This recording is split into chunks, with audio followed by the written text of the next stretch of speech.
प्रदेश उत्तर प्रदेश देख रहे हैं आप, आपके साथ मैं हूं खुशबू पांडे। बुलेटिन की शुरुआत करेंगे बड़ी और अहम जानकारी के साथ। करेंगे बड़ी जानकारी गाजियाबाद से मिल रही है। गाजियाबाद दौरे पर है सीएम योगी आदित्यनाथ। इस वक्त की बड़ी और अहम जानकारी, गाजियाबाद में जनसभा को संबोधित करेंगे, रोजगार मेले का उद्घाटन भी करेंगे मुख्यमंत्री योगी आदित्यनाथ। युवाओं को नियुक्ति पत्र देंगे, छात्रों को टैबलेट भी वितरित करते हुए नजर आएंगे। 757 करोड़ की योजनाओं का लोकार्पण और शिलान्यास भी करेंगे। पार्टी पदाधिकारियों के साथ बैठक भी करते हुए नजर आएंगे। तो आज बताते चले कि पार्टी पदाधिकारियों के साथ आज बैठक करने वाले हैं मुख्यमंत्री योगी आदित्यनाथ। गाजियाबाद दौरे पर हैं सीएम योगी आदित्यनाथ। बताते कि आज युवाओं को नियुक्ति पत्र भी वितरित करते हुए नजर आएंगे। रोजगार मेले का उद्घाटन भी करेंगे।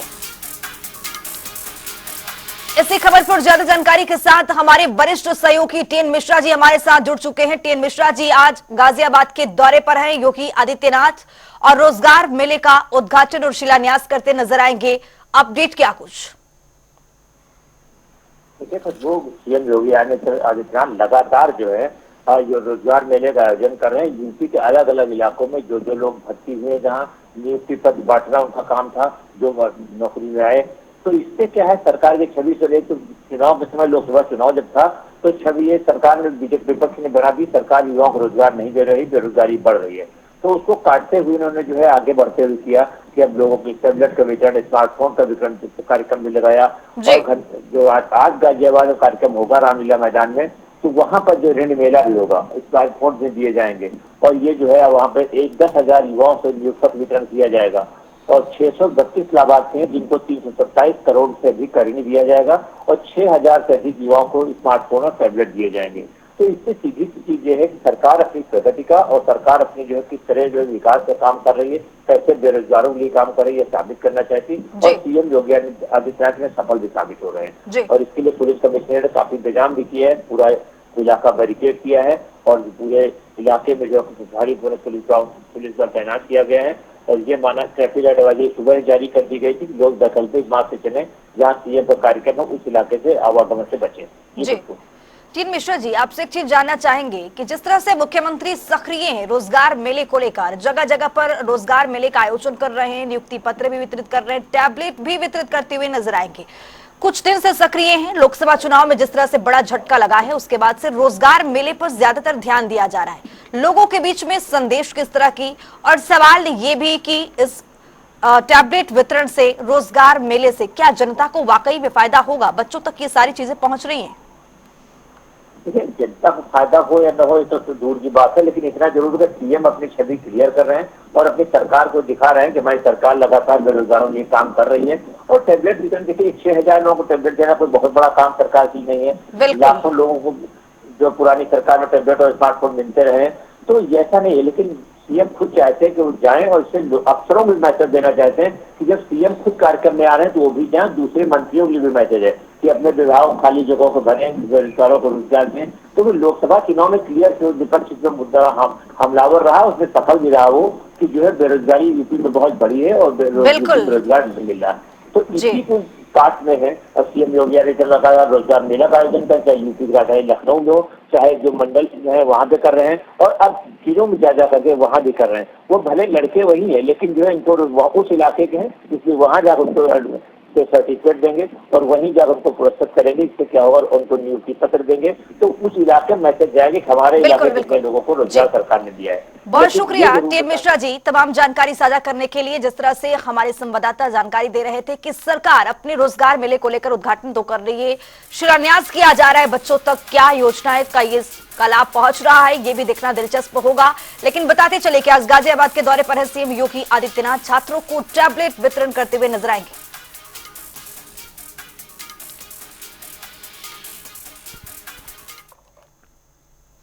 बुलेटिन में आगे बढ़ेंगे। सुप्रीम कोर्ट ने बुलडोजर एक्शन को लेकर सुनवाई की है और तय समय के लिए इस पर रोक भी लगा दी है।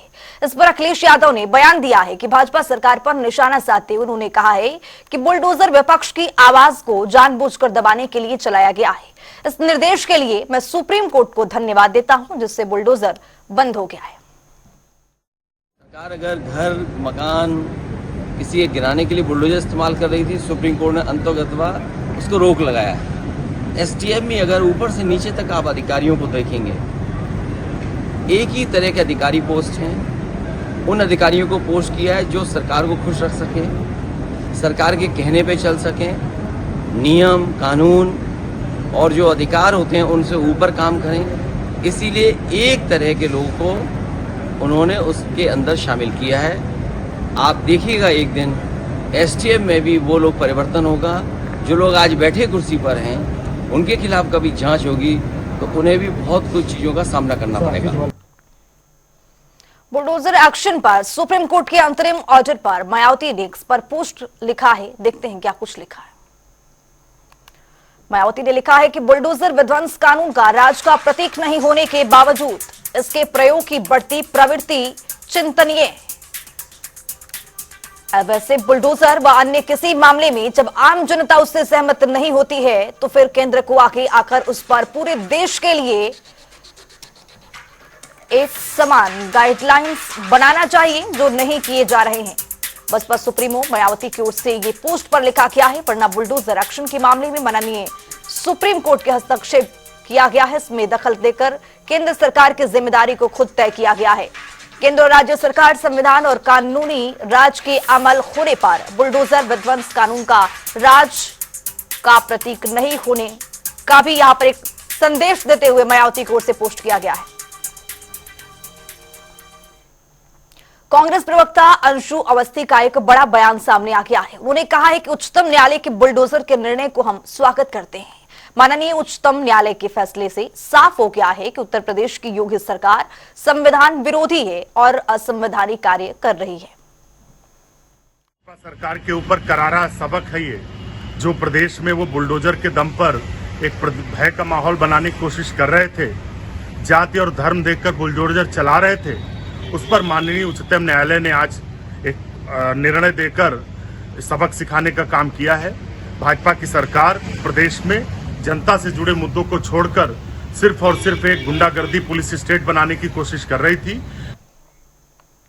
अखिल भारतीय कांग्रेस कमेटी के राष्ट्रीय सचिव शहनवाज आलम ने बुलडोजर एक्शन पर सुप्रीम कोर्ट के अंतरिम ऑर्डर का स्वागत किया है और कहा है कि बीजेपी सरकारों को इसके लिए माफी मांगनी चाहिए। कोर्ट ने अपने ऑर्डर में कहा है कि बिना उसकी इजाजत के देश में कहीं पर भी लोगों के घरों पर बुलडोजर नहीं चलाया जा सकता है।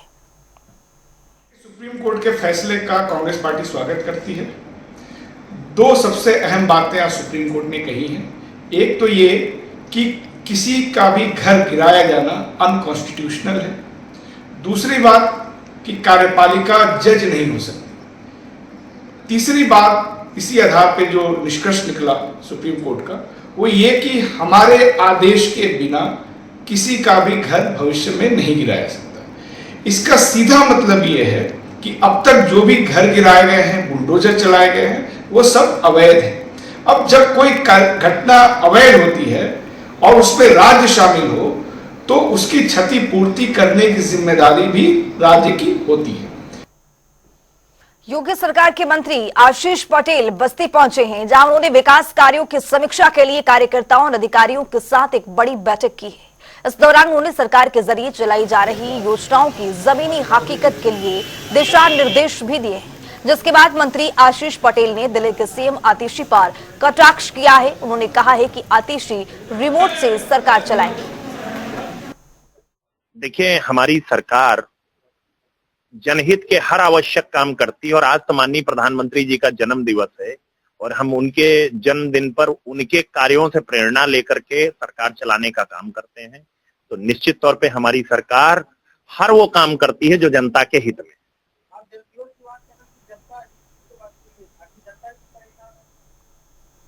तो चलिए रुख करेंगे खबरों की ओर। जिले के प्रभारी मंत्री लक्ष्मी नारायण चौधरी कासगंज पहुंचे। इस दौरान उन्होंने अधिकारियों के साथ मिलकर झाड़ू लगाकर स्वच्छता अभियान चलाया है और जिले में लोगों को स्वच्छता के लिए जागरूक करने के लिए एक स्वच्छता रैली को हरी झंडी दिखाकर रवाना भी किया है। साथ ही प्रभारी मंत्री ने कान्हा गौशाला का निरीक्षण भी किया है और जिला मुख्यालय पर विकास कार्यों की समीक्षा को लेकर अधिकारियों के साथ बड़ी बैठक भी की है।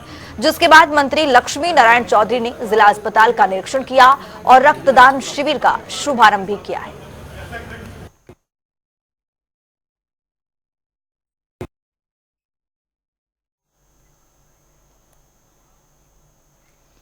तो सिद्धार्थनगर बीजेपी के सहयोगी अपना दल के विधायक विनय वर्मा धरने पर बैठे हुए हैं। आज धरने के 9 दिन हो गए हैं। बता दें कि शोहरतगढ़ विधायक विनय वर्मा अपने जिले की एसपी प्राची सिंह को हटाने की मांग को लेकर धरने पर बैठे हुए हैं। खास बात यह है कि अपनी ही सरकार में आज 9 दिन बीतने के बाद भी विधायक के धरने को गंभीरता से नहीं लिया गया है। जो पोस्टर धरने का बना है उसमें उन्होंने पीएम सीएम अनुप्रिया पटेल, आशीष पटेल और जगदंबिका पाल की फोटो भी लगा रखी है।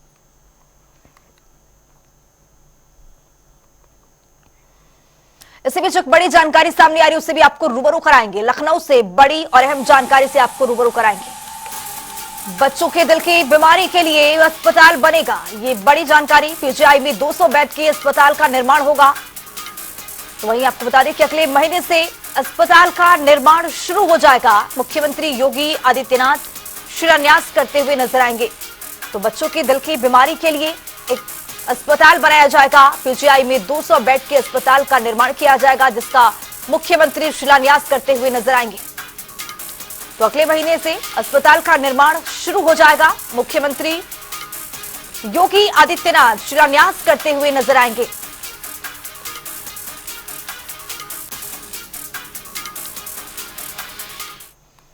इससे भी एक और बड़ी जानकारी मिल रही है, उसे भी आपको अपडेट करवाएंगे। बड़ी जानकारी, कानून व्यवस्था के खिलाफ कांग्रेस का प्रदर्शन देखा गया है।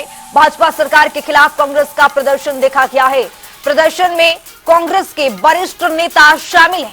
अविनाश पांडे, अजय राय के नेतृत्व में यह प्रदर्शन हो रहा है। शहीद स्मारक पर प्रदर्शन कांग्रेस कार्यकर्ता करेंगे। तो इस वक्त की बड़ी और अहम जानकारी से आपको रूबरू करा रहे हैं। शहीद स्मारक पर कांग्रेस के कार्यकर्ता प्रदर्शन करेंगे। कानून व्यवस्था के खिलाफ कांग्रेस का यह प्रदर्शन होगा। बीजेपी सरकार के खिलाफ कांग्रेस का यह प्रदर्शन देखा जाएगा। प्रदर्शन में कांग्रेस के वरिष्ठ नेता भी शामिल होंगे। अविनाश पांडे की बात कर लें, अजय राय के नेतृत्व की बात कर लें, तो इन दोनों के नेतृत्व में इस कार्यकर्ताओं के हुजूम देखा जाएगा प्रदर्शन में। तो बताते चले कि कानून व्यवस्था के खिलाफ, बीजेपी सरकार के खिलाफ कांग्रेस का यह धरना प्रदर्शन होगा। इसी बीच एक और बड़ी जानकारी मिल रही है, उसे भी आपको रूबरू कराएंगे। बड़ी जानकारी, मदरसा एक्ट को असंवैधानिक घोषित करने की मांग की गई है। हाईकोर्ट के फैसले के खिलाफ दायर याचिका की गई है। तो बताते चले कि हाईकोर्ट के फैसले के खिलाफ याचिका दायर कर दी गई है। याचिका पर सुप्रीम कोर्ट आज निर्णय सुनाएगा। हाईकोर्ट ने 2004 के एक्ट को असंवैधानिक करार दे दिया था, उसके बाद अब सुप्रीम कोर्ट में सुनवाई होनी है। तो हाईकोर्ट के फैसले के खिलाफ याचिका दायर की गई है। याचिका पर सुप्रीम कोर्ट आज निर्णायक सुनवाई करने वाला है। हालांकि जो मामला है 2004 इसमें हाईकोर्ट ने हस्तक्षेप किया था, इसमें फैसला सुनाया था, लेकिन आज इसकी सुनवाई होनी है सुप्रीम कोर्ट में। क्या कुछ सुप्रीम कोर्ट से निकल करके सामने आएगा, वो भी देखना दिलचस्प होगा। बहराइच से एक और बड़ी जानकारी मिल रही है, उसे भी आपको रूबरू कराएंगे। बहराइच से बड़ी और अहम जानकारी, छठा भेड़िया ड्रोन में कैमरे में कैद हो गया है। वन विभाग के कैमरे में छठा भेड़िया जो है कैद हो गया है। आपको बता दें कि तस्वीरें सामने आ गई है। कई दिनों से वन विभाग को इसकी तलाश थी। बताते चले कि कई मासूमों पर ये जानलेवा हमला कर चुका है। गन्ने के खेत में ट्रेस हुआ था आदमखोर भेड़िया। तो महसे इलाके में ड्रोन कैमरे में कैद हुई है तस्वीर भी हम आपको दिखा रहे हैं किस तरह से ड्रोन कैमरे में ये कैद हुई है। आपको बताते चले कि वन विभाग के कैमरे में ये छठा जो भेड़िया है वो कैद हो गया है। कई दिनों से वन विभाग इसकी तलाशी ले रहा है। ड्रोन की निगरानी से पैनी नजर रखी जा रही है, लेकिन जानकारी ये मिल रही है कि ड्रोन कैमरे में इसकी तस्वीरें कैद हो गई हैं। तस्वीर भी आपके सामने है किस तरह से यहाँ पर ये जो छठा भेड़िया है उसको भी ड्रोन कैमरे में कैद कर लिया गया है। हालांकि वन विभाग की ओर से पूरी कोशिश की जाएगी इसको पकड़ने के लिए।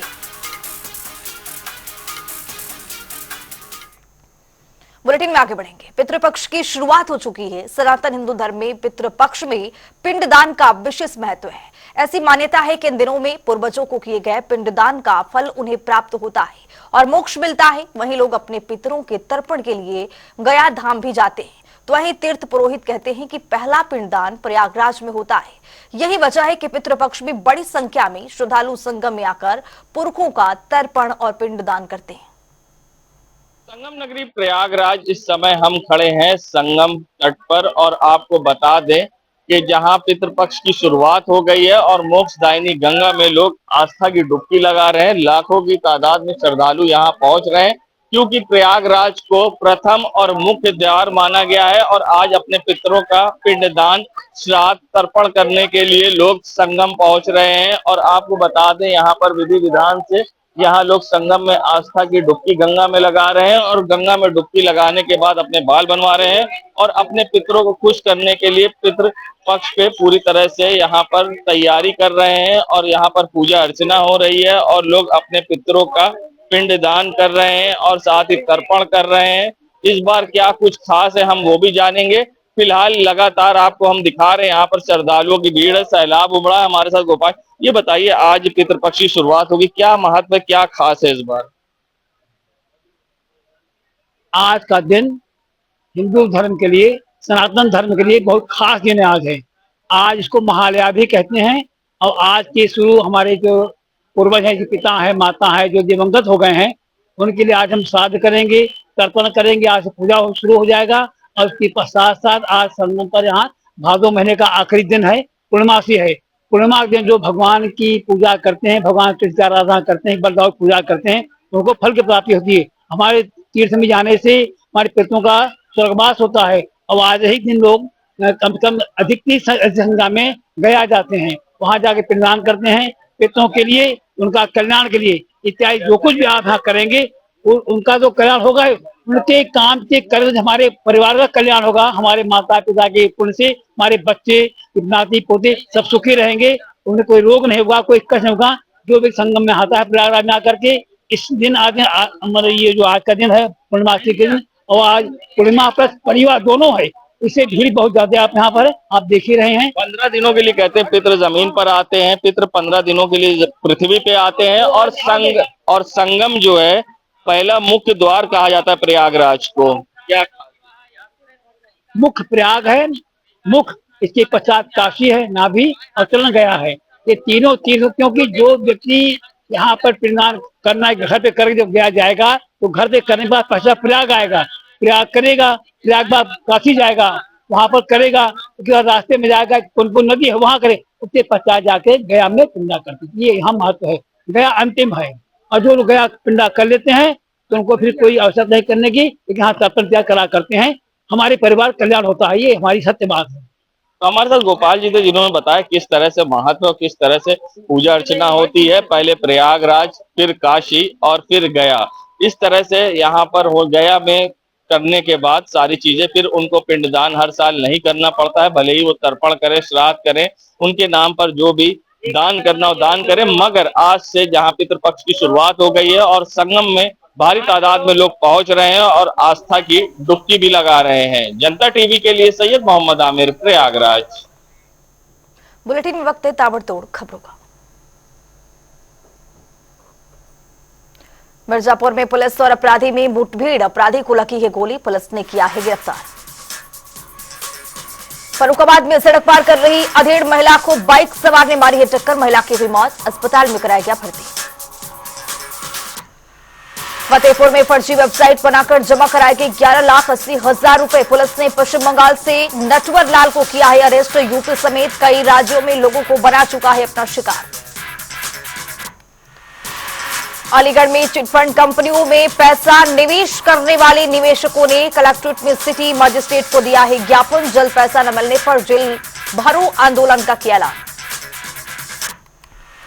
कानपुर देहात में पुलिस को मिली है बड़ी सफलता, 3 गांजा तस्करों को किया है काबू, अवैध गांजा किया है बरामद।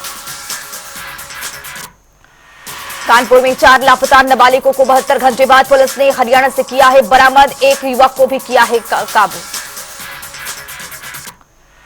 अयोध्या में रौनाही गैंग रेप कांड पर सियासत तेज, सपा सांसद अवधेश प्रसाद ने सरकार पर उठाए सवाल, पीड़ित परिवार के लिए 50 लाख रुपए मुआवजे की उठाई मांग। बाराबंकी में दरवाजे के बाहर कूड़ा फेंकने की बात को लेकर 2 पक्षों में जमकर चले लाठी डंडे, मारपीट का वीडियो सोशल मीडिया पर हुआ है वायरल, एक महिला समेत 3 लोग गंभीर रूप से घायल। अलीगढ़ में लथौवा गन्ना मिल के संचालक को बदलकर दूसरा संचालक नियुक्त करने की मांग। बाक्यू भानु ने कलेक्ट्रेट में डीएम को दिया है ज्ञापन। बदायूं में होटल में पकड़ा गया एक युगल मुस्लिम युवक के बहकावे में आकर पहुंची महिला। बजरंग दल पदाधिकारियों की सूचना पर पुलिस की रेड की थी।